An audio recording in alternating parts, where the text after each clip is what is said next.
Boa noite, pessoal. Vamos começar mais um Boa noite. Papo Ágil. Boa noite. Agradecer aqui o nosso amigo Rafael Albino, que está dedicando um pouco do tempo dele para dividir com a gente todo esse conhecimento que ele tem em cima de métricas. É autor do livro Métricas Ágeis, professor do curso também de métricas, parceria com o Clube do Ágil também pela Software Zen. Né, quem tiver interesse, a gente vai pôr ao longo aqui da palestra o link do curso também para vocês. Desejar a todos um bom evento.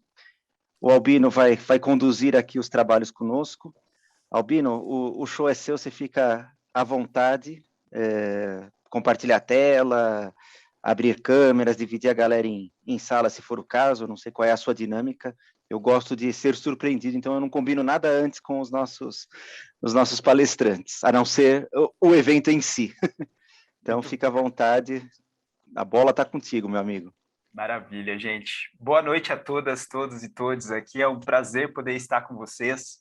A ideia era que o evento tivesse acontecido ontem, mas aí por conta de um conflito de agenda meu, assim, eu sou o tipo de pessoa que eu confio mais na minha agenda do que na minha memória. Então, assim, eu até falei, Caio, eu não tô vendo esse convite aqui na minha agenda, assim, será que eu comi bola aqui, né? Então, foi um conflito de agenda e por isso que a gente teve que remanejar.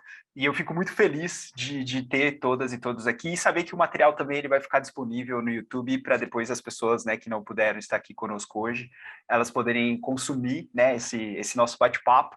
E acho que vai ser muito no modelo mesmo de troca aqui. Então, eu vou compartilhar minha tela, que eu trouxe alguns slides para a gente começar a conversa sobre o assunto. Então, eu vou trazer aqui alguns temas que podem ser úteis para vocês, principalmente pensando que nós temos aqui pessoas que são agentes de mudança, que estão, né, nesse contexto de levar agilidade para dentro das organizações, de tentar mudar um pouco o jeito das organizações trabalharem, e como que a gente consegue encaixar métricas. E aí, depois disso, a gente vem para um modelo mesmo de bate-papo. Perguntas, fiquem à vontade aí para levantarem a mão, quem quiser trazer algum tipo de dúvida, se quiser deixar dentro do chat, a gente vai tentando acompanhar aqui também ao longo da fala inicial. Então, fiquem à vontade, porque realmente a intenção aqui não é ficar, nossa, 8 e pouco da noite, assim, né, de uma terça-feira, nossa, falando aqui de métricas, enfim. Espero que seja uma experiência proveitosa para todo mundo, assim. Então, eu vou compartilhar aqui a minha tela com todos e todos, e aí eu vou fazer aquela pergunta top 2 da pandemia, né? Vocês conseguem ver a minha tela? Opa! Sim. Beleza. Sim. A top 1 é se eu tô no mudo, assim, né? Agora, então, pô. É verdade. Então, a intenção hoje é tentar trazer uma pincelada sobre esse assunto de métricas dentro de contextos ágeis. Como o próprio Caio comentou, né, eu sou uma pessoa agilista, estou hoje dentro do Nubank, trabalhando como consultor em agilidade. A gente criou um capítulo em 2020, que foi inclusive um capítulo que surgiu de uma compra do Nubank, né? Então, eu trabalhei durante quase 5 anos na plataforma Tech, que foi a primeira aquisição que o Nubank fez. E foi muito interessante porque junto comigo vieram, né, mais 13 pessoas agilistas, e junto com a Ceci Fernandes, que já estava por lá, a gente acabou montando esse capítulo de agilidade, e tem sido super interessante ver essa caminhada de gerar uma célula consultiva dentro de um organismo que hoje tem mais de 5 mil pessoas, assim. Então está sendo muito legal ter esse lado orgânico de levar agilidade dentro de uma empresa que já nasceu digital, que já nasceu com uma série de práticas, e que mesmo assim tem se reconfigurado conforme o tempo vai passando e ela vai crescendo, né? Então, 5 mil pessoas é muito diferente de você administrar e gerenciar interações com 500 pessoas, né? Então, acho que está sendo muito bom ver esse lado da escala dentro do Nubank. Escrevi o livro, Métricas Ágeis, então fica aqui o convite para quem já leu o livro, deixar algum tipo de feedback no Goodreads, que é uma plataforma de revisão de livros. Para quem ainda não leu, fica o convite para conhecerem um pouquinho. Acho que tem bastante conteúdo interessante lá, que foi um jeito de eu documentar, até certo ponto, a minha história naquele momento, com relação àquilo que eu já tinha vivido sobre o assunto. Então fica aqui o convite para vocês consumirem. Acho que um aviso importante, né? As informações que eu vou compartilhar aqui, elas representam a minha opinião sobre o assunto. Então, assim, vai ser muito bom escutar a opinião de vocês. Então, assim, eu sempre brinco com as pessoas, nossa, né? Você vai falar de métricas e tudo que você fala, tipo, verdade. Eu sempre falo assim, verdade absoluta Eu sempre gosto de me questionar e eu espero que vocês questionem também o que eu vou compartilhar aqui, porque cada um aqui conhece o contexto, conhece o ambiente onde está. E eu acho que a ideia é vocês tentarem capturar o que fizer sentido para vocês e irem levando isso para dentro do ambiente onde vocês estão, certo? Bom, eu quero abrir com uma frase de um livro que eu particularmente acho interessantíssimo, que é o Empresa Lean, ou Lean Enterprise, que essa frase ela diz mais ou menos assim, né? Dentro de uma cultura organizacional burocrática, métricas são usadas como uma forma de controle e as pessoas elas escondem as informações que desafiam regras existentes, estratégias resistentes e estruturas de poder. Como o Demi diria, em qualquer situação que você tiver medo, você vai ter os números errados, certo? Então eu queria aqui já trazer um convitezinho, né? Que o Goltra, ele já disse isso para a gente lá nos anos 80, que é diga como medes que eu direi como me comporto. E quando a gente está falando de métrica e agilidade, é justamente para a gente conseguir dar uma nova cara para essa questão do que significa medir, certo? Então, acho que esse é um pouquinho do ambiente que eu gostaria de atesar a todas e todos aqui. E aí eu acho que para a gente poder tirar o julgamento que está por trás de um número ou que está por trás de um dado, eu tenho usado um frame mental que ele me faz passar por 3 grandes perspectivas. A primeira perspectiva é, o dado ele é só um fato. Quem traz significado para o dado somos nós, certo? Então, é um pouco daquela ideia, né? Uma métrica que diz sobre produtividade de time, então a capacidade de entrega do time, a quantidade de coisas que estão sendo entregues por uma determinada equipe, isso vai ajudar o time a entregar mais, entregar melhor? Não. Né? Quem vai interpretar aquilo e dizer precisamos traçar esses planos de ação para que a gente possa evoluir o nosso jeito de trabalhar, somos nós, seres humanos. Então, o significado, quem dá para o dado, é a interpretação das pessoas que estão analisando aquele número. Segundo ponto, que eu acho que é super importante. Para que o dado faça sentido, a gente tem que colocar uma lupa de contexto. Porque sem contexto, a métrica ela perde a finalidade. E aqui eu queria trazer, né, eu tenho feito muitas mentorias com pessoas que são diretoras de tecnologia, e elas chegam super felizes, assim, falando, Albino, eu tenho uma métrica aqui que diz que esse time entrega 10 coisas por quinzena, e esse outro time entrega 15 coisas por quinzena. Então, esse segundo time é melhor do que o primeiro time? Aí a resposta que eu dou para as pessoas é, depende. Porque eu não sei qual é o contexto desses times. Como que eu posso julgar, né, se um time é melhor do que o outro? E aí, a questão que eu queria trazer aqui com relação a essa ideia de comparação, ela é saudável quando você compara o contexto com ele mesmo. Então, a pergunta que a gente tem que fazer é como que o time A, ou o primeiro time, ele pode ser mais produtivo, né, dentro de uma estrutura que é em cima do resultado que ele está trazendo. E a mesma coisa para o time B. Porque se a gente entra nessa ideia de comparar equipes, a gente volta para a ideia do diga como medes, que eu direi como me comporto. As pessoas elas vão começar a maquiar os números para dar aquela ideia de atingir aquilo que é colocado como expectativa de quantidade de coisas entregues, resultados a serem alcançados e assim por diante. O terceiro ponto que eu queria trazer para vocês aqui é que quando a gente entra como agente de mudança no contexto, a métrica ela pode ser um ótimo jeito de gerar hipóteses. Então, um exemplo bem claro que eu gosto muito de fazer é, as pessoas me perguntam muito assim, Albino, quando que você começa a medir nos ambientes que você passa? Eu falo assim, no dia 1, quando eu entro no ambiente. E eu gosto de perguntar para as pessoas, que métricas que vocês têm aqui? Porque a partir dos números, a gente consegue entender, parece que, aí é muito no lado da hipótese, né, que existe aqui uma baixa performance dentro dessa estrutura. Eu não tenho certeza, eu não consigo ainda avaliar e qualificar se aquela performance que está sendo colocada ela é boa ou ruim. Um outro exemplo de hipótese que poderia gerar. Bom, a estrutura ela não olha para métricas de negócio nenhuma. Então, a hipótese aqui é, talvez as equipes que estão passando ou estão dentro desse contexto, elas não estejam tão anexadas ou orientadas a resultado do negócio. Então, eu tenho essa hipótese e aí eu vou tentar, através do dia a dia, da observação, validar ela e ver se faz sentido. Então, esses 3 frames, eu acho que eles podem ser muito úteis para a gente tirar aquela ideia de que o número ele tem que estabelecer uma relação de medo dentro da estrutura e partir para uma ótica de colaboração e que as pessoas elas possam entender que ele nada mais é do que um instrumento como um sensor que nos ajuda a saber o que está se passando dentro daquele contexto, certo? Então, acho que a gente começa aqui a introduzir um pouco o assunto. Como uma pessoa que gosta de ler, eu gosto sempre de trazer dicas de leitura. E esse aqui é um hashtag Fica Dica de Leitura, que é um livro chamado Como Mentir com Estatística, ou How to Lie with Statistics, que é dos anos 50, do Darrell. E ele traz uma ideia que a nossa mente humana, ela é cheia de vieses. Então, se a gente quer manipular número, a gente sabe fazer isso. E o Darrell, ele mostra jeitos de manipular gráficos, de manipular dados que são compartilhados. E o que eu acho interessantíssimo dessa leitura é tentar bloquear os nossos vieses naturais.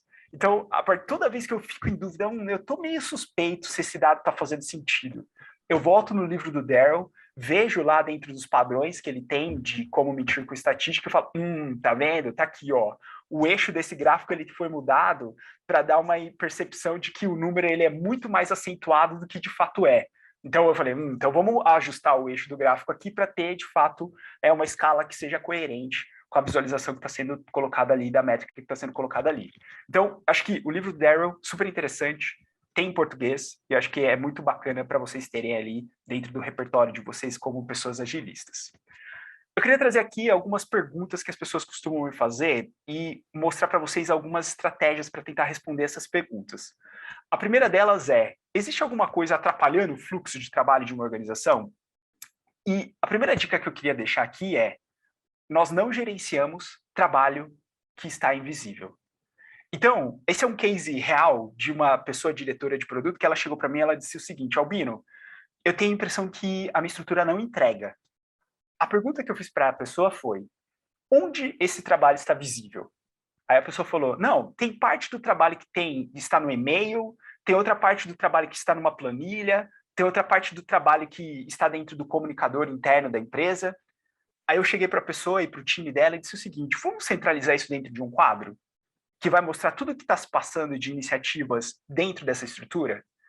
Então, o que eu quero trazer aqui para vocês? Essa representação que mostra que todo o fluxo daquela estrutura, ele tinha uma concentração de trabalho considerável dentro da etapa de desenvolvimento.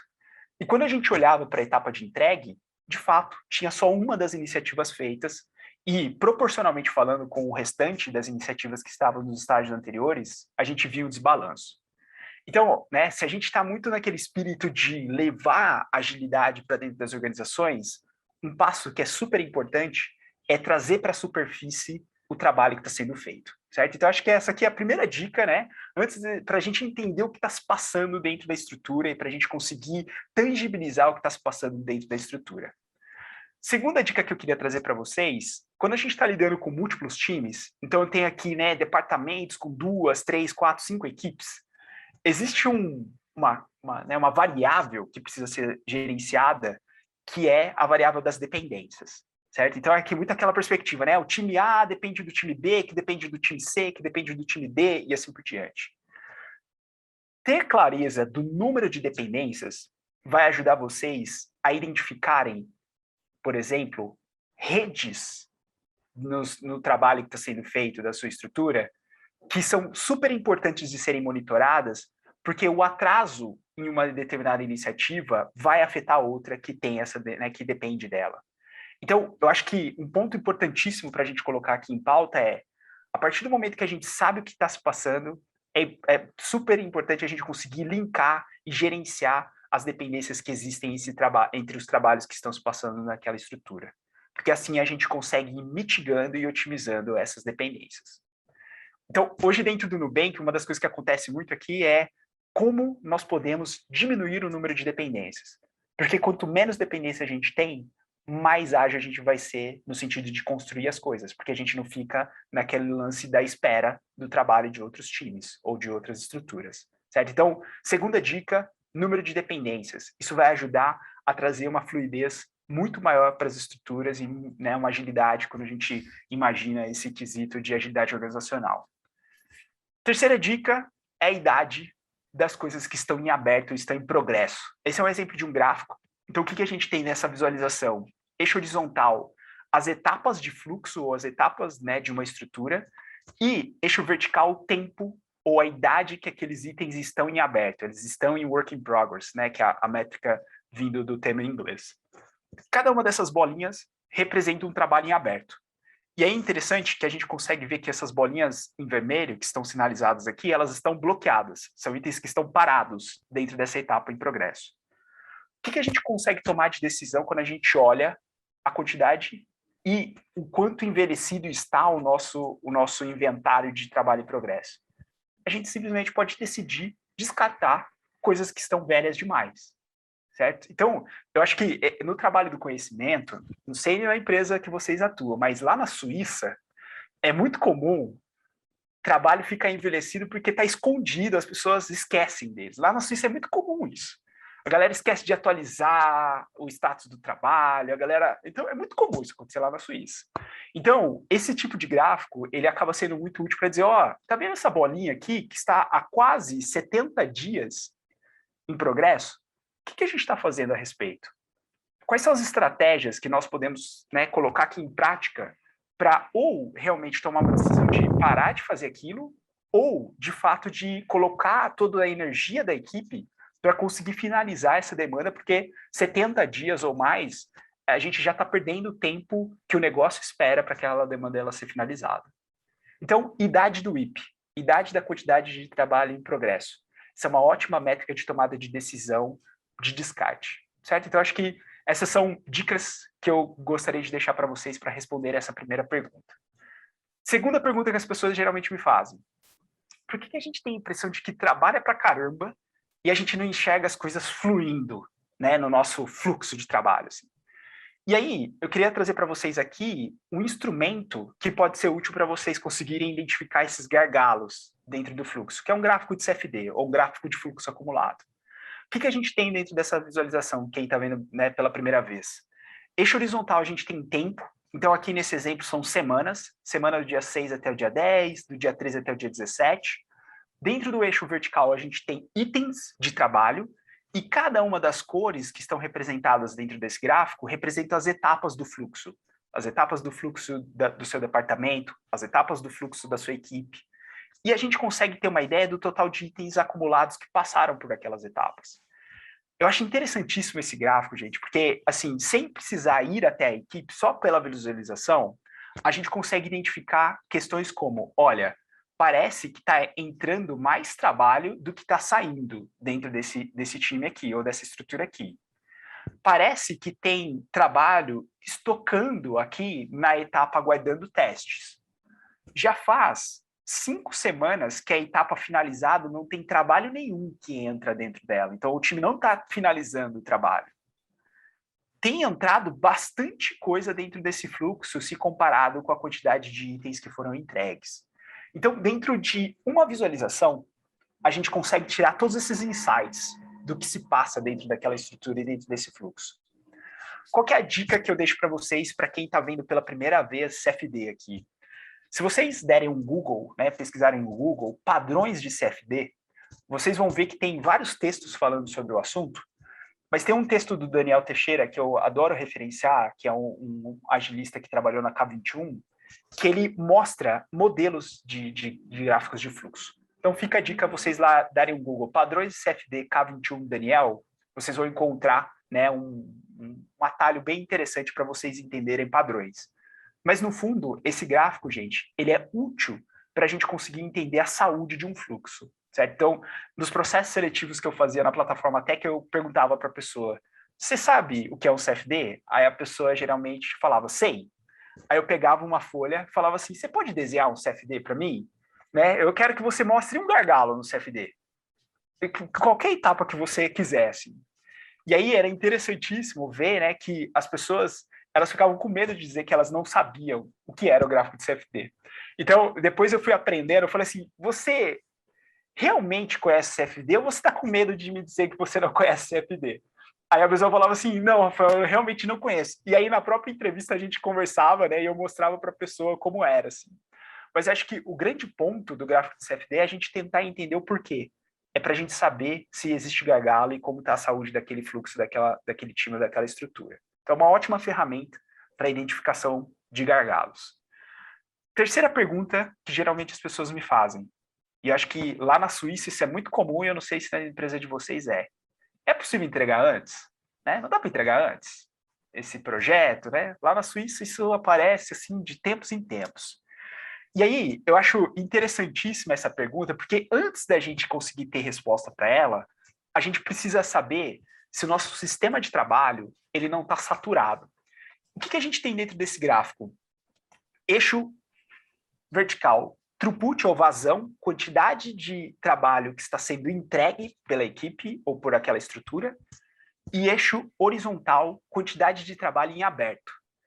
Vocês percebem que vai existindo uma relação direta de eu abro o trabalho, mas eu vou conseguindo finalizar trabalho, certo? Então, essas coisas elas vão crescendo, né? Quanto mais trabalho eu abro, mais trabalho eu vou conseguindo entregar. Só que chega um determinado momento que a quantidade de trabalho em aberto, ela começa a se tornar maior do que a minha capacidade de entrega. Sabe aquela frasezinha do Kanban que diz pare de começar e comece a terminar? Ela pode ser representada dentro desse gráfico aqui. Porque existe um determinado momento que a quantidade de trabalho começado, ela se torna maior e a nossa quantidade de trabalho entregue, ela começa a diminuir. Então, isso aqui é interessantíssimo porque toda estrutura, todo time tem o seu ponto de saturação. E o que eu peço para vocês é observarem quanto que esse time consegue processar ou consegue entregar por vez, né? Qual que é a nossa capacidade dentro de um sprint, pensando no Scrum? Qual é a nossa capacidade semanal se você está usando uma abordagem mais ligada ao Kanban? Então, o que eu quero que vocês reflitam é, o sistema de trabalho de vocês, ele está ou não está saturado? Porque se ele estiver saturado, não adianta colocar mais trabalho para o time ou para a estrutura, certo? A ideia é tentar tirar trabalho desse sistema que está saturado. Então, eu acho que esse é um tipo de visualização super importante que ajuda a gente a olhar e a materializar essa frase do Kanban. Mas, né, para quem é visual como eu, assim, eu gosto desse infográfico porque ele é um diagrama sistêmico que ele conta uma história mais ou menos assim. Se a gente aumenta a quantidade de trabalho em aberto, em WIP, o que vai acontecer com a nossa vazão, a nossa quantidade de entrega? Ela vai cair. Caindo a nossa quantidade de entrega, o que acontece com o tempo que a gente tem para aprender e validar? Ele vai crescer. Crescendo o tempo de aprendizado, o que acontece com o retrabalho? Ele aumenta. Aumentando o retrabalho, o que acontece com o tempo que a gente leva para entregar as coisas? Ele aumenta também. Aumentando o tempo que a gente leva para entregar as coisas, o que acontece com o tempo que a gente espera coletar os feedbacks ou os resultados? Ele aumenta também, vai ficando, né, o feedback vai ficando mais tardio. Ficando mais tardio o feedback, o que acontece com a questão, por exemplo, de resultados para o negócio? Cai. A gente tem menos resultado para o negócio. Tendo menos resultado para o negócio, o que acontece com o moral da equipe daquela estrutura? Cai. Cair no moral, o que acontece com as pessoas-chave daquela estrutura? A gente começa a perder essas pessoas. Perdendo essas pessoas, o que acontece, por exemplo, com a perspectiva de contratação? A gente tem que contratar as pessoas rápido. Contratando as pessoas rápido, o que a gente faz com a nossa vazão? Ela cai. Porque eu tenho que trazer essa pessoa nova, eu tenho que explicar o contexto para ela, eu tenho que fazer com que ela entre dentro daquele contexto. Então, eu acho esse diagrama, gente, magnífico. E ele tem sido, assim, uma ferramenta de coaching que eu tenho usado com as lideranças de tecnologia e produto para dizer que uma decisão de aumentar trabalho dentro daquela estrutura vai gerar efeitos sistêmicos dentro da estrutura, certo? Então, o meu convite para vocês é voltarem amanhã de manhã, olharem assim e falarem assim, peraí, o que eu estou tendo que lidar aqui? Né? Eu vou dar um outro exemplo só desse diagrama que eu acho ele incrível. Quando a gente aumenta a quantidade de trabalho em progresso, a gente aumenta dependências, certo? Porque aí a gente começa a pipocar times, né? E aí começa a pipocar dependências. Pipocando dependências, o que acontece com o tempo, o número de pessoas coordenadoras que a gente contrata para poder gerenciar o trabalho? Aumenta, a gente contrata mais gestoras, gestores. Contratando mais gestores e gestores, o que essa galera vem no DNA delas? Vamos fazer planejamento de cara, né? Vamos planejar o todo, sempre. Planejando o todo, o que acontece com as agendas locais da empresa? Elas começam a ser formadas. Então, sabe aquela questão do projeto do fulano, o projeto da ciclana? Não vamos dar visibilidade do projeto do Beltrano, porque ele vai atrapalhar a nossa agenda. começa a acontecer esse tipo de questão. Acontecendo esse tipo de questão, o que acontece com o foco do time, da estrutura? Cai.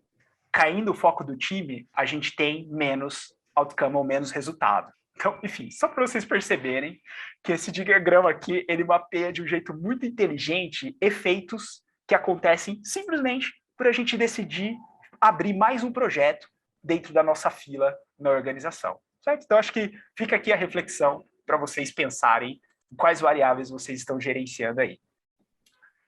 Ainda antes da gente pensar numa resposta que é, dá para entregar antes, eu gosto de trazer aqui a perspectiva que, será que tudo é prioridade? Então, tem uma frasezinha que a galera da comunidade costuma usar, que é, quando tudo é prioridade, nada é prioridade. E eu acho essa frase muito poderosa, porque quando a gente usa um framework econômico por trás da priorização, a gente começa a entender que, de fato, nem tudo é prioridade. Esse é um framework chamado custo do atraso. O que ele tem aqui, né? Ele tem 4 tipos de custo do atraso. Então, o quanto a empresa ela está perdendo financeiramente por estar atrasando algum tipo de demanda. E aí a gente tem aqui um tipo de curva, que é o tipo de curva data fixa. Então, exemplo clássico de curva data fixa. Governo trouxe uma lei que, se a partir do momento que a empresa não cumprir aquela lei naquela data, o que acontece financeiramente com a empresa? Ela é multada. Data fixa. Sem aquela solução naquela data, vai ter um impacto econômico. Outro exemplo de data fixa, campanhas publicitárias. A empresa determinou que terá uma ativação na Globo, por exemplo, dentro de um final de semana no Fantástico. Se a empresa ela não oferecer a solução que vai ser utilizada como o mote principal do comercial, o que ela vai perder financeiramente? Oportunidade de vendas. Então, data fixa, eu digo que é o ambiente lindo, maravilhoso, porque a gente sabe quando a gente começa a perder financeiramente, né? Então, a gente vai colocar toda a nossa energia para que naquela data a gente não acabe perdendo financeiramente. Tem um outro tipo de curva, que é o segundo que está aqui, que é o tipo de curva padrão, que é literalmente assim, a concorrência ela já tem uma solução e a gente sabe que a cada dia que passa e que a gente não oferece aquela solução, que pode ser, né, de fato, concorrente daquilo que as empresas estão oferecendo, a gente está perdendo oportunidade. Então, aqui no Nubank, a gente fala muito sobre isso, assim, né? Cada funcionalidade, cada débito automático que a gente não tem, a gente está perdendo a oportunidade de trazer dinheiro das pessoas para que elas usem a nossa conta como sendo a conta principal, certo? E isso é consciente, a gente sabe desse acúmulo de perda. Tem um terceiro tipo de curva, que é o tipo de curva intangível, que a gente não tem a mínima ideia do impacto financeiro. E lá na Suíça, é muito comum você perguntar para a pessoa assim, você sabe o impacto financeiro dessa demanda? Aí a pessoa, não, Rafael, aqui eu uso a estratégia de priorização milenar chamada chute. Ou outra, que é mais milenar ainda, chamada achismo. Então, né, se vocês querem dar um nome mais bonito para chute ou achismo, vocês podem falar que é o tipo intangível, certo? Que não dá para materializar o impacto financeiro. Tem um último tipo, que é o tipo que esse aqui é o horror, que é o tipo urgência. Que é do tipo assim, né? Literalmente, você amanhã já sai perdendo demais financeiramente. E eu gosto de trazer esse exemplo, que é o exemplo do Pix, da chave Pix. Assim, eu tive a oportunidade de vivenciar isso dentro do Nubank, e foi muito interessante observar que os grandes bancos, depois que o Banco Central falou assim, está liberado a movimentação pelo Pix, quando os bancos perceberam que o Nubank já tinha 5 milhões de chaves cadastradas, os bancos começaram, gente, precisamos aqui oferecer agora algum tipo de incentivo para as pessoas trazerem a chave delas para dentro da nossa estrutura. Então, esse é um tipo de curva muito nítida quando você tem a concorrência muito à frente e aí você já, de alguma forma, perdeu a oportunidade que está ali e o impacto econômico ele é altíssimo. Então, esses 4 tipos de curva, eles ajudam a gente a voltar para a nossa realidade e dizer, a gente tem uma data fixa, a gente sabe que isso aqui é uma perda, que a gente sabe que a cada dia a gente está coletando ela e está acumulando ela, a gente não tem a mínima ideia do porquê que a gente está priorizando isso, ou a gente está priorizando isso porque, de fato, é urgentíssimo e a gente já sabe que está perdendo de largada e a gente precisa estancar essa perda, certo? Então, acho que são 4 estratégias que, antes da gente dizer se dá para entregar antes, é fácil, é importante a gente saber se tudo que a gente está fazendo, de fato, é relevante. Última pergunta que eu queria trazer aqui para vocês é, por que um fluxo eficiente ele acaba sendo importante nas organizações?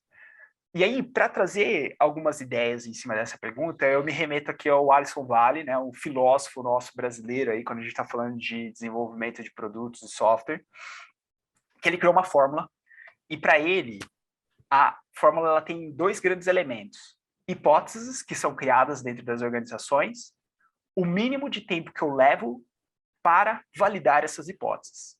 Então, quando a gente fala de agilidade, a gente está falando muito nessa perspectiva de que encurtar o tempo de fazer as coisas. Só que, além disso, a gente tem que se preocupar em criar boas hipóteses.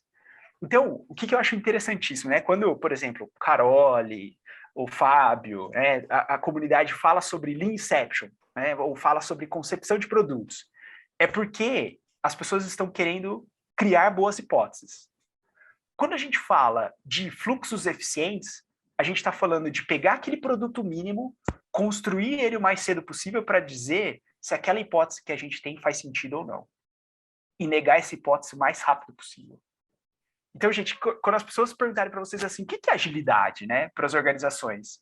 É a identificação de boas hipóteses ou boas oportunidades e a validação dessas hipóteses o mais cedo possível.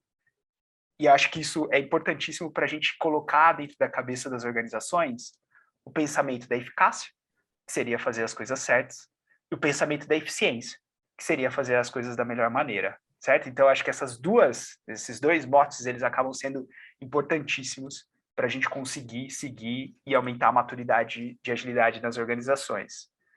Como que eu gosto de representar isso visualmente? Eu gosto de dizer que lotes pequenos ou projetos pequenos, fatias pequenas de entrega, elas ajudam a gente a ter menos dependência. Tendo menos dependência, a gente consegue coletar mais feedback. Coletando mais feedback, a gente consegue ser mais eficaz. Tendo lotes pequenos, a gente consegue ter menos risco. Tendo menos risco, a gente consegue aumentar a chance de ser eficaz. E aí eu queria trazer uma perspectiva que eu acho que é importantíssima quando a gente está falando de desenvolvimento de produtos digitais, que é boas práticas de engenharia de software, elas ajudam a diminuir o risco. Diminuindo o risco, a gente também está voltando a ser eficaz.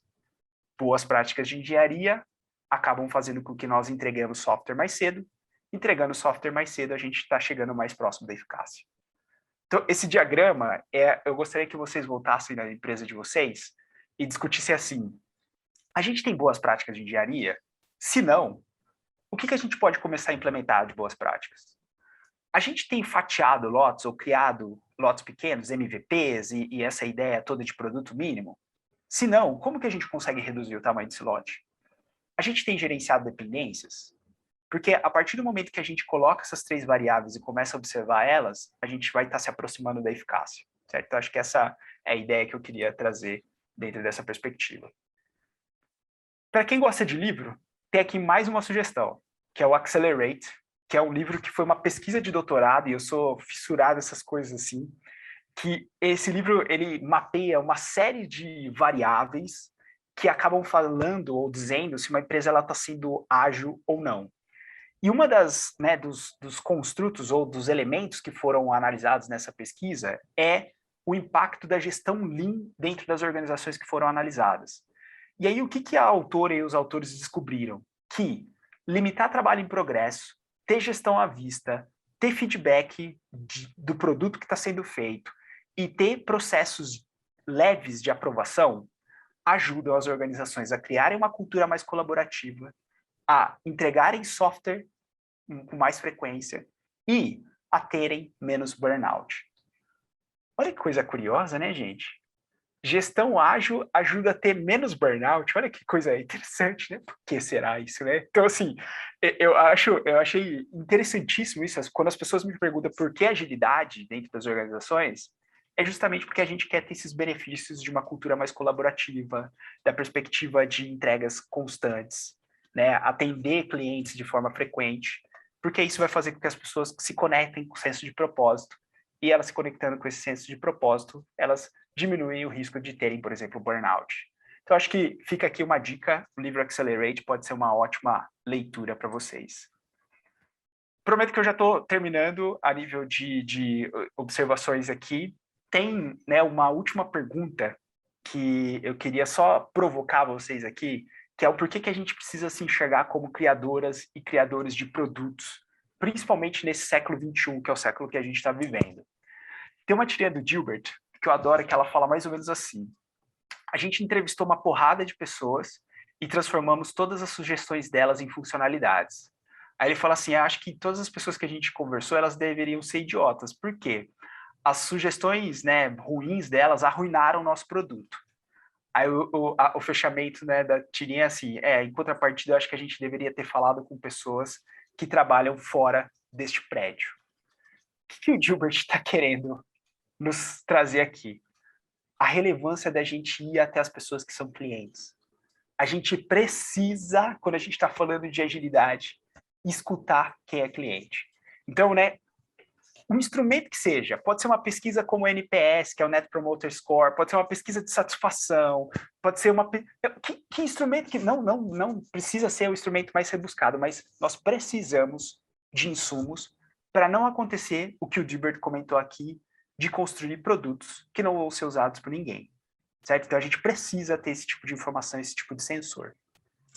Outra tirinha que eu queria trazer aqui de provocação é uma tirinha do pessoal aqui do Marketumist, que diz mais ou menos assim: nós não tínhamos uma estratégia, mudamos o tempo todo e falhamos repetidamente.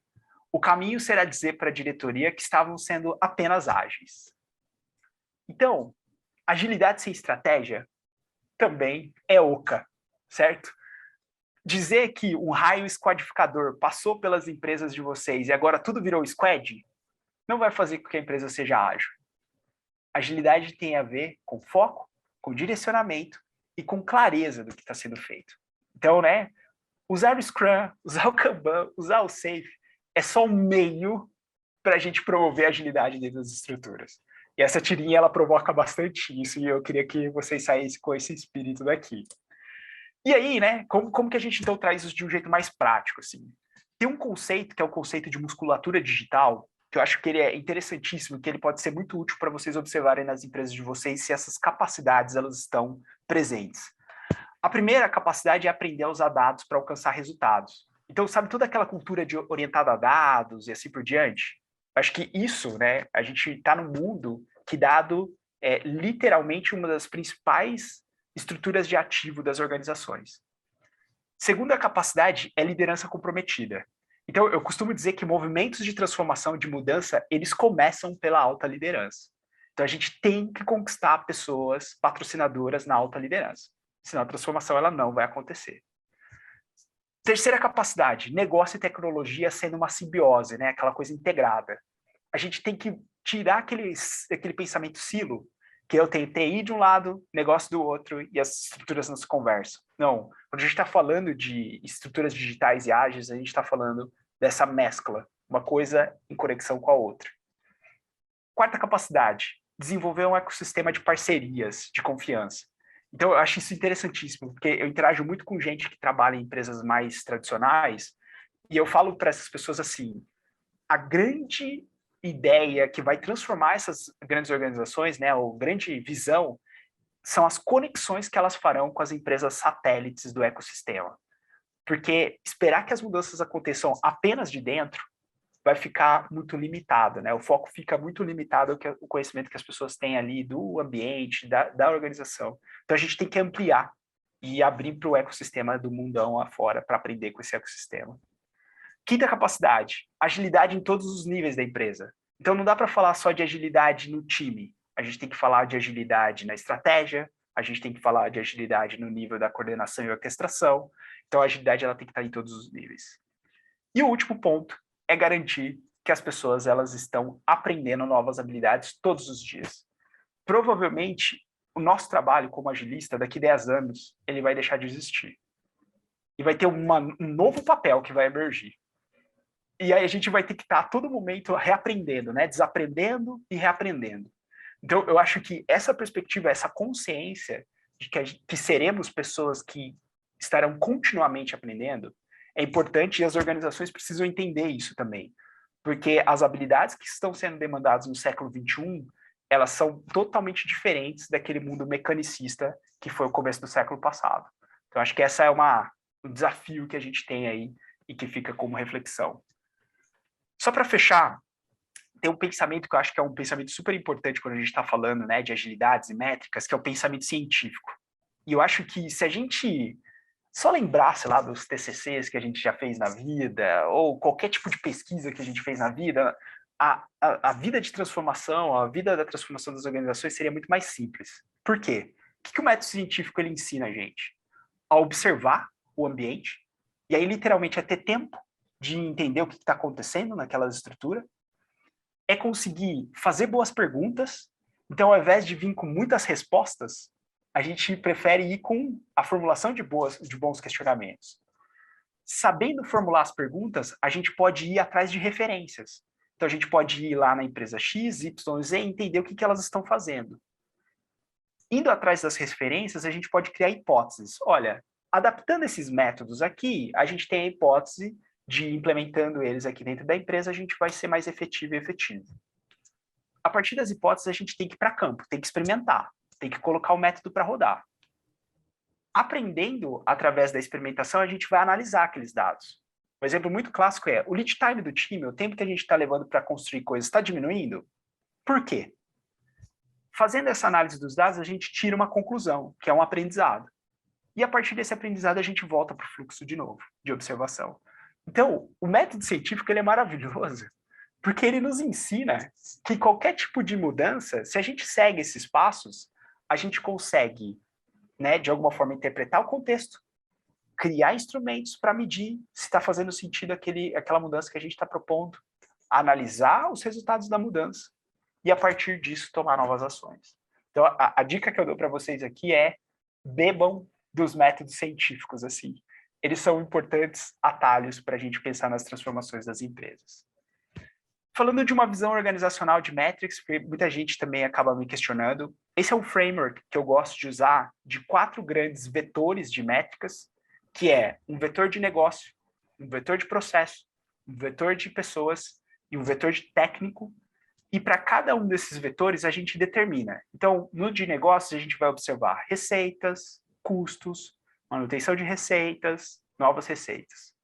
No vetor de processos, a gente vai ver entregas e qual tem sido a frequência delas, o tempo que a gente está levando para entregar as coisas. No vetor de pessoas, satisfação das pessoas, engajamento das pessoas. Então, aqui é muito comum a gente ver instrumentos como pesquisa de clima, né, nas organizações, para saber como tem sido essa questão, né, da percepção do trabalho através da ótica das pessoas. E do lado técnico, é a questão de frequência de publicação, taxa de reversão, tempo de recuperação, enfim, métricas que são super importantes para dar a ideia de resiliência técnica daquela organização. Então, qual é a dica que eu deixo para vocês aqui? Quando vocês voltarem amanhã para os ambientes onde vocês estão, se perguntem, temos métricas que expliquem como está o negócio da empresa? Temos métricas que expliquem qual tem sido a nossa eficiência processualmente falando? Temos métricas que dizem como as pessoas estão se sentindo? E temos métricas que nos digam se de fato a qualidade técnica daquilo que a gente está produzindo é boa, ou de alguma forma tem um parâmetro confiável. Então, acho que tem aqui um ótimo insumo para vocês começarem a determinar o que vocês vão medir. Então, finalizando, tenham instrumentos para poderem analisar a empresa, a estrutura que vocês estejam. Interajam com o que é cliente, porque se a gente não interagir com o que é cliente, talvez o nosso negócio ele esteja fadado a não existir. Escute os dados de mente aberta, lembrem-se dos vieses, a nossa cabeça é cheia de viés, então a gente tem que a todo momento tentar questionar esses vieses. Promova pequenos lotes, é muito aquela ideia de pequenas fatias que vão ajudar a gente a continuamente aprender. Avalie mais resultados do que entregas. Então, né, no mundo de agilidade, é muito mais importante a gente saber o que a gente vai fazer do que fazer muitas coisas ao mesmo tempo. E aí eu queria deixar uma frasezinha aqui de fechamento que diz o seguinte, né? A métrica, o número ou o fato, ele ajuda as pessoas a reduzirem as assimetrias que existem nas relações e a conseguirem construir um denominador que gere alinhamento e aprimore a tomada de decisão. Então, o que eu gosto de dizer é o seguinte, né? Quando a gente tem métrica na mesa, a gente deixa de falar eu acho e a gente passa a falar, olha, esse é o fato, é isso que está acontecendo. e a partir desse fato, quais são as decisões que nós podemos tomar, certo? Então, eu acho que essa frasezinha, ela ajuda a fechar muito bem aqui essa ideia de que métrica nada mais é do que um sensor para gerar boas decisões e boas conversas dentro das organizações onde nós estamos, certo? Então, acho que era isso que eu queria trazer aqui para, né, introduzir o tema, assim, trazer um compilado do tema aí, e agora a gente fica aberto aqui para perguntas. Muito bom, Albino. Eu tenho certeza que tem uma galera aqui que já está ansiosa pelo curso em setembro, né? Eu divulguei aqui no chat lá os links, estou vendo todo mundo conectando lá. Eu já vou ficar sem dormir até o dia do curso só para a gente discutir mais aquele fluxograma do IP. Aquilo lá já valeu o nosso papo de hoje, que é aquele único frame, né, Samuel? Todo mundo de olho nisso. Aí temos algumas perguntas. Guilherme, tá com a mão. Beleza. Albino, muito massa, tá? Te contextualizar um pouquinho da minha situação para eu fazer a pergunta. Eu sou PO em um time que trabalha para uma empresa bem tradicional, sabe? E hoje esse assunto de métrica está muito em alta. Ah, não, a gente tem que metrificar produto, tem que metrificar processo e por aí vai.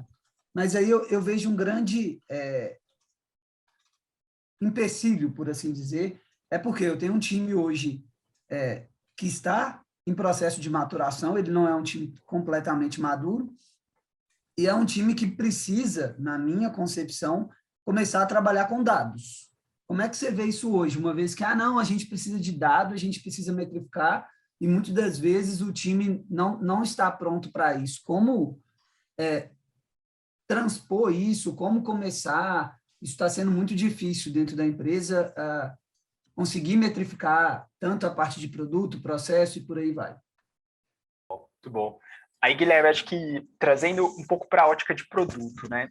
Para mim, as métricas de produto, elas, eu vou colocar bem um entre aspas aqui, elas são muito mais importantes do que as métricas de processo. Aí o porquê? Porque as métricas de produto é quem vão dizer se a gente está sendo eficaz naquilo que a gente está entregando, né?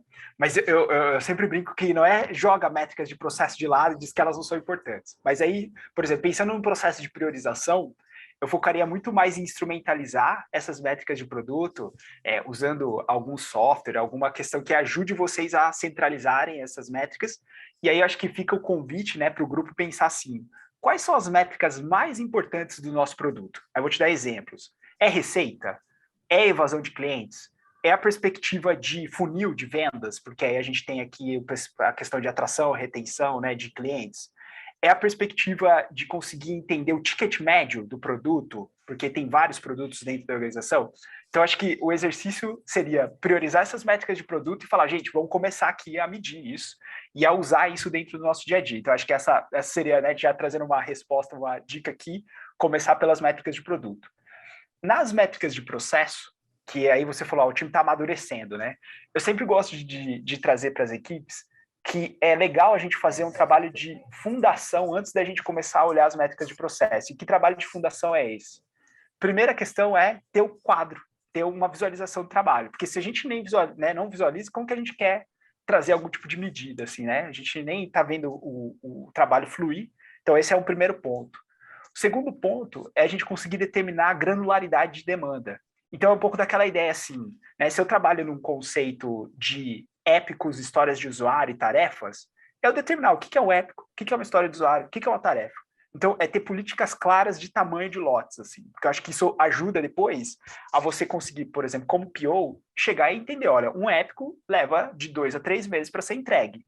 Então, se a gente está priorizando aqui no nosso roadmap, no nosso mapa de entregas, um épico, eu sei que vai ser de 2 a 3 meses que eu vou levar com esse time que está aqui trabalhando. Aí, eu acho interessantíssimo, então, a partir do momento que a gente definiu a granularidade das demandas, é a gente conseguir definir um processo de priorização dessas demandas. Por quê? Se você está num contexto em que tudo é urgente, tudo é prioridade, né? Tipo, a diretoria fica mudando a prioridade assim de tempos em tempos. Você nunca vai ter um sistema de trabalho estável. Você sempre vai ter o time correndo atrás ali do que parece ser mais importante e não entregando coisas, né? Então, eu acho isso super interessante, porque quando a gente começa a visualizar que o time não está entregando, fica evidente que existe ali uma possibilidade de melhorar o processo de priorização. Então, eu acho que essas 3 dicas de maturação, né, do fluxo antes de começar com as métricas de processo, pode ser um bom jeito de você, a partir do momento que você está coletando as métricas de processo, você já está com algo mais estável, assim, né? E aí você falar, pô, beleza, tá aqui um comportamento, por exemplo, de lead time de epochs, tá aqui um comportamento do throughput, da vazão de entregas de histórias ou tarefas, enfim, então aí você já começa a conseguir identificar padrões a partir do momento que você estabeleceu essas 3 práticas antes das métricas. Obrigadão aí. Eu tenho uma pergunta. Fazer? João, eu vi que o Pedro tinha erguido a mão aqui antes. Ah, tá. É porque eu não sei como que levanta a mão. É na reação? Isso, na reação, mas você já é o próximo, João. Tá tranquilo. Beleza, obrigado. Não, beleza. Ô, Albino, primeiro, parabéns aí pela palestra aí, pela aula que você deu para a gente agora, né? Acho que esses minutos aí que você falou aí foram aí 45, 50 minutos, passou voando, parecia 5 minutos aí. Foi muito bom, né? E uma dúvida que eu estava pensando aqui, falando de métricas de processo, né? Você comentou aí que a estrutura que a gente mais usa hoje é realmente Scrum com épico, história de usuário e tarefa, né? Então, um grande desafio que eu vejo hoje é como estimar esses PBIs para a gente poder metrificar, né? Porque a gente só metrifica se a gente conseguir estimar de alguma maneira. E há muita polêmica sobre como estimar, né? Ah, não usa hora. Você usou hora para estimar a tarefa, está errado. Usa story points. Aí eu já vi matérias falando que story points também não servem para nada, né? Então, eu queria ver, assim, na tua experiência lá no Nubank, nos seus times, né? Se vocês usam framework, né? Não sei se vocês usam Scrum lá. Como que vocês estimam, né? Ótima pergunta, Pedro. Aí eu vou te trazer a resposta puritana, mas aí, tipo, a puritana foi quando eu entrei no Nubank. Eu comecei a interagir com o Nubank em 2019 como consultor pela plataforma Tech. Depois eu né, virei funcionário em 2020. Mas a puritana foi, não trabalhamos com prazos, certo? Aí, tipo, foi assim, eu falei, nossa senhora, sem prazos, que da hora isso, gente, tal, vamos ver. Enfim, né, fiquei super empolgado para entender como que seria esse mundo sem prazos, né? Que mundo lindo é esse, assim, né? Aí eu acabei emergindo no contexto, aí eu comecei a entender o que acontecia de fato ali dentro do dia a dia. Aí, o que eu posso te trazer, assim, né, de informações sobre como a gente tem trabalhado? Com relação ao processo mesmo de trabalho, cada time define o seu. A gente coloca alguns guias básicos, principalmente ligados a práticas de planejamento, sincronia de informações, né? Então, o lado de feedbacks de comunicação, retrospectivas é uma prática que a gente gosta sempre de recomendar, mas assim, não tem time que usa cadência a cada 2 semanas, que o Scrum prega, tem, ou outro tipo de cadência, mas usa a cadência do Scrum, tem time que é mais solto mesmo, que trabalha, mas sempre com essa ideia de que você quer pegar uma ideia e entregá-la de ponta a ponta o mais cedo possível, assim. Aí, beleza. Então, não tem muito, tipo, não há uma uniformidade com relação às práticas. Aí, vou voltar agora para a estimativa, né, que é o lado que você trouxe. Pontos, realmente, pontos é assim, a gente pega lá, tipo, queima eles, assim, tipo, não, isso aqui dentro não aparece ponto. Aí, o porquê? Eu acho que é interessante trazer o porquê das coisas. Porque pontos pode ser útil no contexto que você tiver, e, tipo, eu acho que tem que respeitar o contexto, mas lá no Nubank a gente decidiu não usar mais pontos, porque a gente entendia que o benefício que ele trazia era da conversa sobre a complexidade e a incerteza que estava por trás daquelas demandas, e não necessariamente a pontuação, 5, 8, 13, sabe? Não, tipo, para a gente isso não, né, o valor daquele ponto, ele não, era muito mais o debate, e falar, beleza, isso aqui é difícil mesmo, né? É difícil. Então, qual que vai ser a estratégia que a gente vai usar para refinar isso melhor e fazer provas de conceito que reduzam a incerteza? Aí a gente, tipo, ia lá na estratégia. Então, a gente foi nessa perspectiva e abandonou os pontos. E aí, realmente, se você olhar hoje, né, você não vai ver ninguém falando, este time entrega 15 pontos, esse outro time entrega 25 pontos. A gente, realmente, isso não faz parte do nosso linguajar. Por quê? Aí eu vou voltar agora para o outro porquê que a gente tem tido aqui também.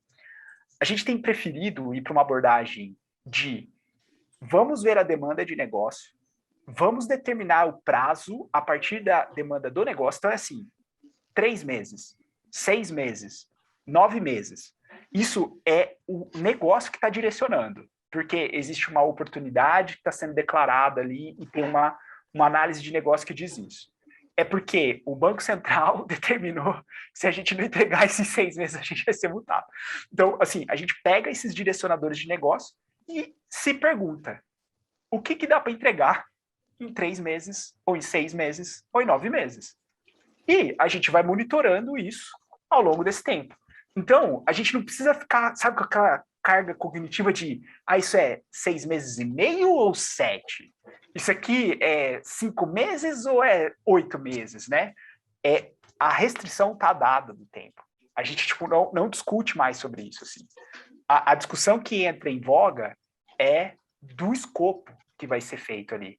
E o time tem total autonomia de dizer, olha, isso faz sentido? Então, pegando um pouco do que o Carole e o Fábio trazem, eu enfatio uma entrega que faça sentido, respeitando aquela limitação de tempo. E aí, o que acontece na prática, Pedro? Tem entregas que não vão com a solução full, completa. E tá tudo bem. Porque é melhor entregar alguma coisa que já colete feedback de quem é cliente e que já gere algum tipo de receita e resultado, do que ficar esperando a solução perfeita que faça com que nós perdamos a oportunidade de negócio que foi colocada. Então, o Nubank ele tem muito essa particularidade, né, de olhar pela perspectiva da fixação do prazo como sendo o direcionador de restrição. Aí, beleza, né? Isso é o caso do Nubank. Agora eu vou falar o que eu tenho visto em outros lugares, assim. Quando, por exemplo, você sai de uma sessão como o Product Backlog Building, né, do Fábio, você sai lá com um escopo de itens de backlog. E aí você tem que ter meio que uma ideia, né, assim, de, poxa, quanto tempo a gente vai levar e tudo mais. Acho que o melhor jeito é chegar com o time e tentar dizer para o time o seguinte, baseado no nosso histórico aqui, empírico mesmo, experiência, o que vocês acham desses itens de backlog que foram priorizados para essa primeira entrega, para esse primeiro release? E aí a galera fala, olha, não, se a gente fizer isso aqui, vai levar mais ou menos tanto tempo, esse outro aqui. Então, é como se você sequenciasse mesmo os itens de backlog e dissesse, olha, nesse sequenciamento aqui, uma ideia de 7 meses, 6 meses, 5 meses.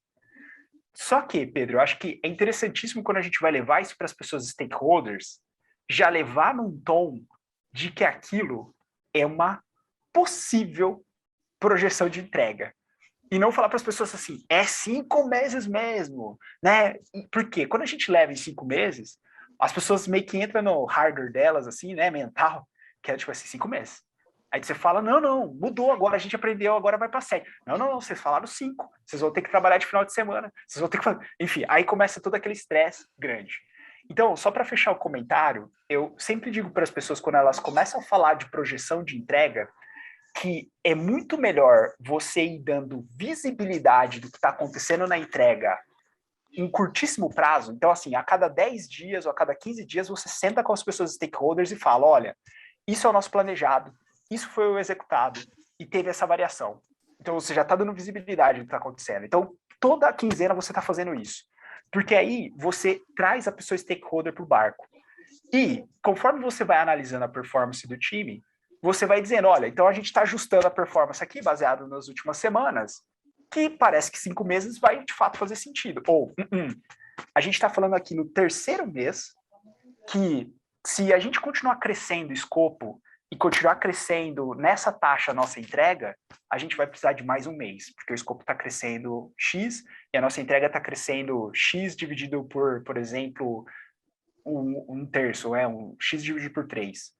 Então, essa perspectiva de visibilidade ajuda também a melhorar a previsibilidade. Então, acho que a minha dica final é sequencie de forma mais leve possível lá no início, certo? Lá quando você saiu de um story mapping, de um PBB, alguma coisa do gênero, e cada 15 dias monitore para saber como que tem sido a evolução daquele plano, assim, sabe? Então, acho que mais do que você querer ficar pensando, nossa, não, vamos pegar store points aqui, a gente multiplica isso por 15 e não sei o quê, porque aí a gente traz toda uma dificuldade para esse processo de acompanhamento que no final das contas, o que a pessoa quer saber é só se a gente vai conseguir entregar ou não, né? Então, se a gente consegue simplificar isso, vai ser bem importante. Mas essas são dicas que eu tenho observado aí, espero que tenha respondido. Não, legal, acho que ficou claro, sim. E assim, só complementando, né?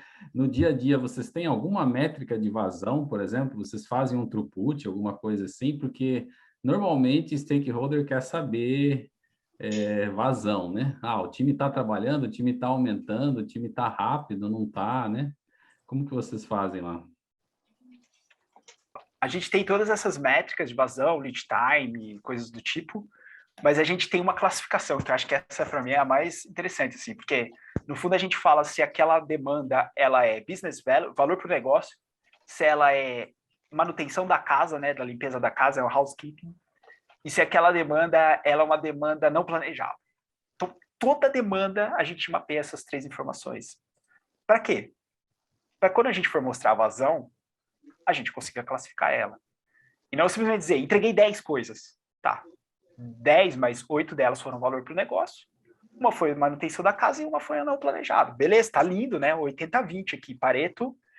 Agora, na prática, Pedro, pode acontecer do time trabalhar 80% ou 8 demandas não planejadas e só uma de valor e uma, por exemplo, de manutenção da casa. E aí tem um desbalanço, e aí fica a dúvida, né, para a área stakeholder. É porque a gente não está sabendo priorizar direito, enfim, aí a gente consegue tirar esse tipo de insight. Show de bola. Beleza. O João tinha uma pergunta, né, João? Isso. Posso fazer? Claro. Aí, João. Boa noite, Joy. Eu sou Scrum Master há pouco tempo lá na empresa que eu trabalho, assumi a função há uns 3 meses, e a gente começou a colocar o Planning Poker para ser mais assertivo nas estimativas. Antes estimava por horas, cada um estimava a sua hora, chegava lá na Planning, dava as horas e pronto. Com o Planning Poker está muito melhor, porque está todo mundo discutindo, os engenheiros, a coordenação de testes também está opinando, a arquitetura, e os mais experientes estão também ajudando os mais novos a entender o processo fluxo e tal. Aí eu estou fazendo o controle de pontos, bem basicão no Excel mesmo. Aí eu queria saber qual dica que você me dá para qual métrica seria melhor para acompanhar esses pontos e também para metrificar essa questão das estimativas. Boa, João. O que seria melhor? Porque tem um tanto, né? Aí a gente meio que se perde. Aí eu sempre estou pesquisando um tanto, acaba que eu não faço nenhuma. Aí eu estava pensando em começar aquela throughput, né? É isso aí. Da vazão, que eu acho que seria mais lógica para o nosso contexto lá no momento. É isso aí. Teria mais alguma? Aí, João, a dica que eu te dou, tem 3 métricas base, que eu acho que elas são interessantes de você observar. É o throughput, que é a vazão. Então, é como se você pegasse a sua velocidade de sprint e ao invés de você falar, entregamos 50 pontos no final do sprint, é dizer, entregamos 3 histórias de usuário. Certo? Então, você traz para uma unidade de item de trabalho ao invés de falar em pontuação, quando você vai analisar o seu ritmo, o seu pace. E aí, é interessantíssimo, por exemplo, você comparar no final do sprint a quantidade de trabalho planejado versus a quantidade de trabalho entregue. Então, aqui você já consegue ter um comparativo do tipo assim, será que o time está assumindo muito mais trabalho no começo do sprint do que consegue, de fato, entregar? Então, esse é um exemplo, né, de métrica que você teria pelo throughput, que eu acho que pode ser interessante você observar. A segunda métrica que eu ia sugerir é o lead time, que é o tempo entre o item ele entrar no seu ponto de compromisso até aquele item ser finalizado. Então, é a quantidade de dias, por exemplo, que você levou entre o item chegou no fluxo e saiu do fluxo. Por que é interessante você observar isso? Para você ter uma ideia se tem itens que estão ficando de sprints para outras sprints. Então, se você percebe, por exemplo, que o item está levando mais do que 2 semanas, é porque ele está tombando de sprints, né, sprints futuras. Então, aí você pode se perguntar, por que aquele item levou, por exemplo, 21 dias, vamos imaginar aqui, e não 15, que seria um tempo esperado de sprint? Levou 21 porque a gente aprendeu que tem uma dependência X e tal, então, enfim. Esse aprendizado desse item de 21 dias pode ser útil para que numa próxima planning do time, você possa dizer assim, galera, esse item novo que está surgindo na planning aqui, ele é parecido com aquele de 21 dias que a gente levou lá umas sprints passadas? Então, né, essa ideia de você ter essa perspectiva de tempo também pode ser útil para você ter esse tipo de insight. E a terceira métrica que eu ia colocar aqui é a quantidade de trabalho que está no quadro, assim, a quantidade de trabalho que está ali em progresso. Por quê? Se você está percebendo que o time tem puxado muito trabalho ao longo do sprint, e aí chega no final do sprint, todos aqueles trabalhos deslocam do nada, assim, sabe aquela coisa, bum, se você olhar o gráfico de burn down, é do tipo assim, o burn down ele vai reto, aí bum, aí chega no último dia da sprint ele dá aquela queda, assim. Fica a pergunta, que é, por que isso está acontecendo, né? Será que a galera tá com a síndrome de estudante aqui, o modo síndrome de estudante, que entrega tudo no final do sprint? E aí, qual que é o risco que acontece quando a gente tem esse tipo de comportamento? É a qualidade não ser boa. E aí ter retrabalho para o sprint seguinte. Então, esse monitoramento, né, da sua quantidade de trabalho em progresso ao longo do sprint vai te dizendo se o time está tendo cadência ou está tendo ritmo de entrega ao longo do próprio sprint. Então, acho que essas 3 métricas, elas são essenciais aí, podem te ajudar a complementar o que você já está fazendo.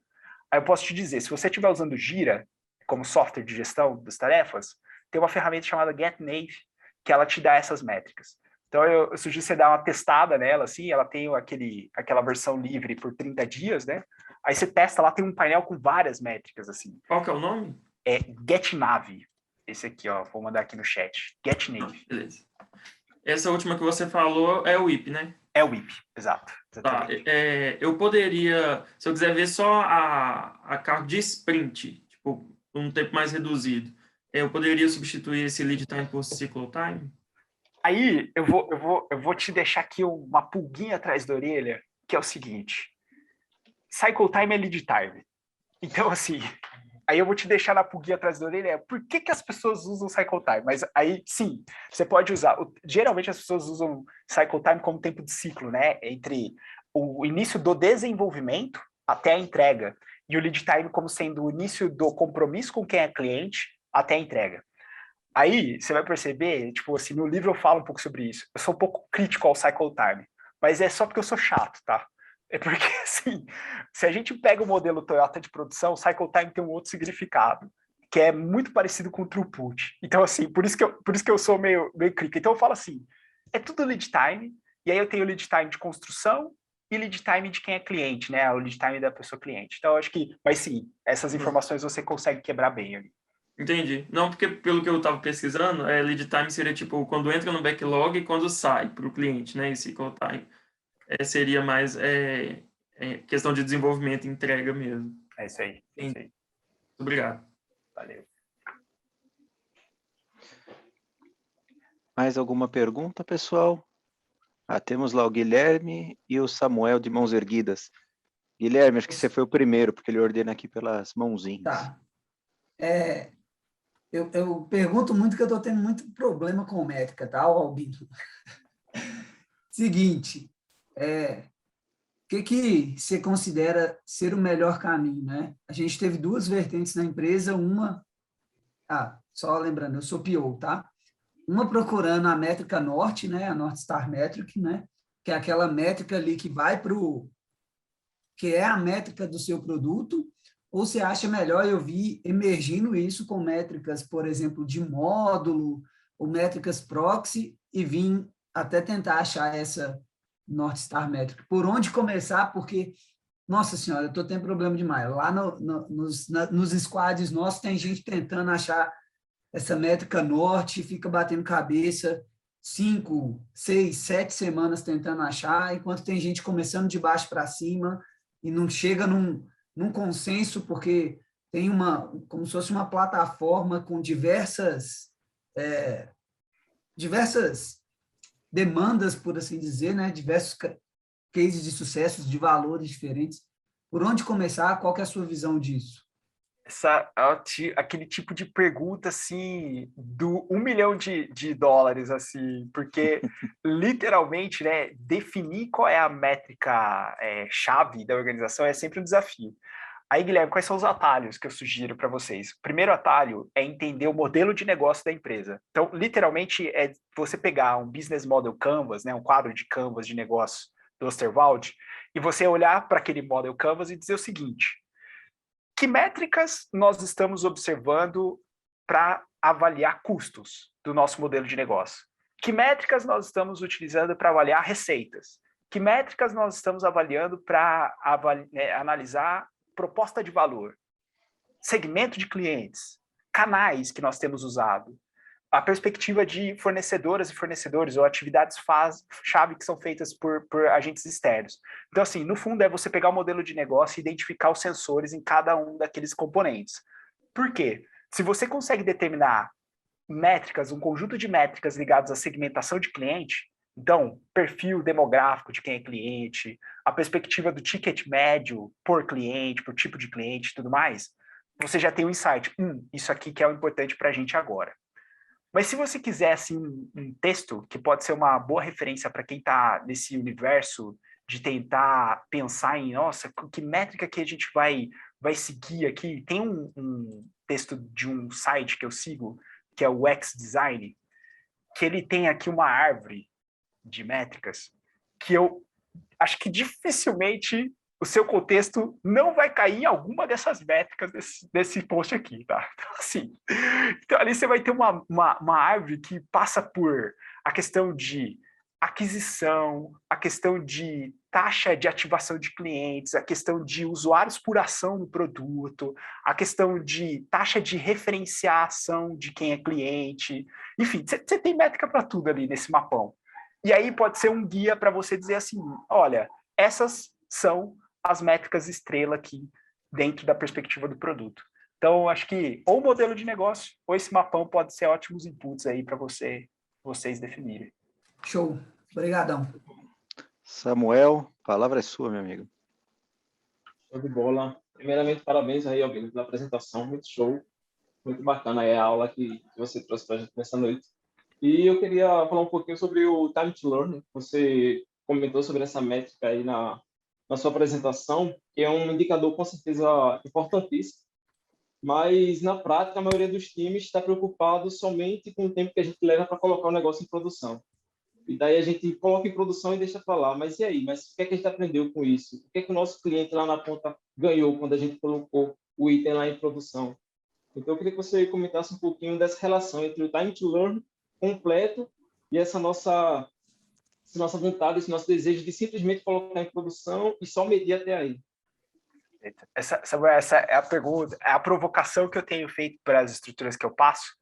E qual que tem sido a primeira ação que eu sugiro para os times fazerem? Assim, ao invés de ter aquela coluna final do fluxo chamada done ou finalizado, é a gente renomear ela para avaliando resultados. Por que essa sugestão que eu dou? É justamente para a gente lembrar de olhar para essas coisas. E não dizer o seguinte, entregamos, beleza, está feito e tal. Então, você pode até colocar uma coluna seguinte, né, que eu tenho sugerido para as equipes, que é realmente experimento finalizado ou entrega finalizada, mas você ter essa etapa de avaliação de resultados é justamente para gerar esse aprendizado e você reforçar que tem um ciclo, né, é o tempo de você monitorar se aquela hipótese, de fato, ela foi validada. É para você realmente aprender quais foram os resultados gerados por aquela funcionalidade ou aquele recurso que foi entregue. Então, é deixar isso explícito, Samuel. Então, a dica que eu te deixo sobre isso é, quanto mais explícito isso está dentro do fluxo, menos é o risco, ou menor é o risco das pessoas esquecerem que elas têm que avaliar isso. Então, acho que esse tem que ser o jeito bem prático que eu tenho incorporado esse pensamento. No Nubank, isso acaba sendo uma cultura muito forte, assim, do tipo assim, a gente é meio que obcecado por dados, assim. Então é tipo, não, mas peraí, mas aquele experimento que a gente lançou há 2 semanas atrás, e aí, tá rolando? Tá rolando. Por que não tá rolando? Enfim, né? Então tem uma certa obsessão pelos dados. Mas se você, por exemplo, está num processo de time, de mostrar a importância disso e tirar aquele lado tarefeiro, né, aquele lado entregador, e incorporar um comportamento muito de conexão com aquilo que está sendo feito, essa coluna pode ser um atalho interessante. Pô, sensacional. E realmente a gente tem muita cabeça de só se livrar da demanda, né? Só jogar lá em produção. Tá? Mas e depois? O que é que o nosso cliente ganhou com isso? Qual foi o resultado? Mas essa ideia de trazer essa visibilidade e internalizar no time, acho que realmente é uma dica de ouro aí. Muito obrigado, valeu mesmo. E Samuel, só ia colocar o último ponto, que eu acho que esse ponto é interessantíssimo, assim, que eu costumo brincar com as pessoas, né? Que não tem aquela música lá, o seguro tchan, abarra o tchan, seguro tchan, tchan, tchan, tchan, tchan. Então, tem o done, né, o feito, ele também tem esse segura os feitos, assim, né? Porque tem time que considera o feito no feito desenvolvido ou construído, certo? Então, é o primeiro seguro done. Aí depois tem o amarra o dano, que é quando a gente leva o dano para homologação, por exemplo. Tem time que diz que isso é dano, né? E aí eu falo, não, a gente só tem o dano, que é na mão de quem é cliente, certo? Então, não é nem no entregue no time construído, nem na homologação, é na mão de quem é cliente. Esse é o dano. Então, acho que esse é um ponto interessante aí para a gente levar essa filosofia para as estruturas. Sensacional, muito bacana, muito bom. Muito bom, muito bom. Mais alguma pergunta, pessoal, para a gente poder caminhar para o final? Porque senão a gente vai ficar aqui, Albino, a madrugada inteira falando de métricas, você não tem noção. O pessoal está ensandecido aqui no chat, nas redes, falando do curso, falando do sucesso que foi essa apresentação. Alguém mais tem alguma pergunta? Então, eu vou primeiro agradecer demais a presença de todo mundo aqui, que ajuda a enriquecer essa nossa interação aqui com o pessoal, né? A gente tem uma troca muito grande da comunidade. Agradecer ao Albino pela disponibilidade de estar aqui com a gente. A gente desencontrou a agenda, mas no final deu tudo certo, né? Nada como um ciclo iterativo, incremental, para a gente ajustar o que não estava legal e fazer a coisa funcionar. Foi muito bacana. Setembro tem o curso, para quem não viu ainda, né? Então, temos o curso, está no chat aqui nosso, os canais de acesso lá para ver o curso. Quem tiver dúvidas pode falar com a gente também no Telegram. A apresentação fica gravada, vai para o YouTube. E tem as nossas redes também do Telegram, do WhatsApp e de LinkedIn para a galera poder conectar. Então, acho que basicamente é isso. Albino, passo a palavra para você poder dar sua mensagem final aí e a gente poder encerrar. Maravilha. Acho que fica aqui o agradecimento pelo convite, né, Caio? Acho que eu sou uma pessoa que eu gosto muito dessa questão de estar conectado com as comunidades. Eu acredito muito nesse poder das comunidades, assim. Eu realmente digo que comunidades, elas mudam vidas, assim, né? Então, realmente, ver todo esse esforço de vocês, de estarem aqui numa terça-feira, depois de terem trabalhado, ter toda a gestão da casa também, nesse mundo pandêmico que a gente está vivendo, não tem sido fácil gerenciar, né, balancear a nossa energia, assim, e aí ver todas e todos aqui participando, né, e interagindo e se interessando pelo conhecimento. Eu acho que isso, assim, realmente não tem palavras, assim, acho que isso energiza muito, né? Eu fico muito energizado aqui de poder ter essas trocas com todas e todos, assim. Então, acho que meu pedido é continuem se conectando com as comunidades, assim, continuem fazendo, né, esse papel, porque eu acho que é dentro desse processo de disseminação de conhecimento que a gente vai transformando as nossas realidades, assim. Então, as pessoas me dizem muito assim, Rafael, eu vou aplicar todas as métricas que eu falo, não, gente, cada estrutura tem o seu momento, né, e a gente respeita esse momento. E assim com vocês também, assim, né, nossa, vocês têm que sair aqui, tipo, as pessoas agilistas, master blasters, assim, falo, não, gente, vai aproveitando a jornada, vai desfrutando dessa jornada, pega esse conhecimento de hoje, vê o que faz sentido, tenta aplicar, tenta aprender, e é a partir dessa experimentação que a gente vai evoluindo o nosso repertório e vai realmente se transformando como pessoa. Então, acho que, né, fica aqui o convite para vocês continuarem participando das comunidades. Isso realmente é enriquecedor. E fica o canal aberto, né? Esse LinkedIn. Eu sou uma pessoa muito ruim de ficar respondendo os chats do LinkedIn. Assim, eu sou muito lento para responder chat do LinkedIn. Mas fica aqui o convite para a gente se conectar lá através do LinkedIn. Enfim, né? Eu acho que o espaço para a gente poder interagir dentro do mundo digital que a gente está, ele literalmente é ilimitado, assim. Então, eu deixo o canal aberto para a gente continuar essas conversas. Muito obrigado, pessoal. Uma boa noite a todos. Albino, mais uma vez, obrigado. Tamo junto, meu amigo. Valeu. Obrigada, Albino. Boa noite a todos. Boa noite, pessoal. Boa noite. Obrigado, Obrigada, Albino. Valeu, galera. Valeu, pessoal. Obrigado, Albino.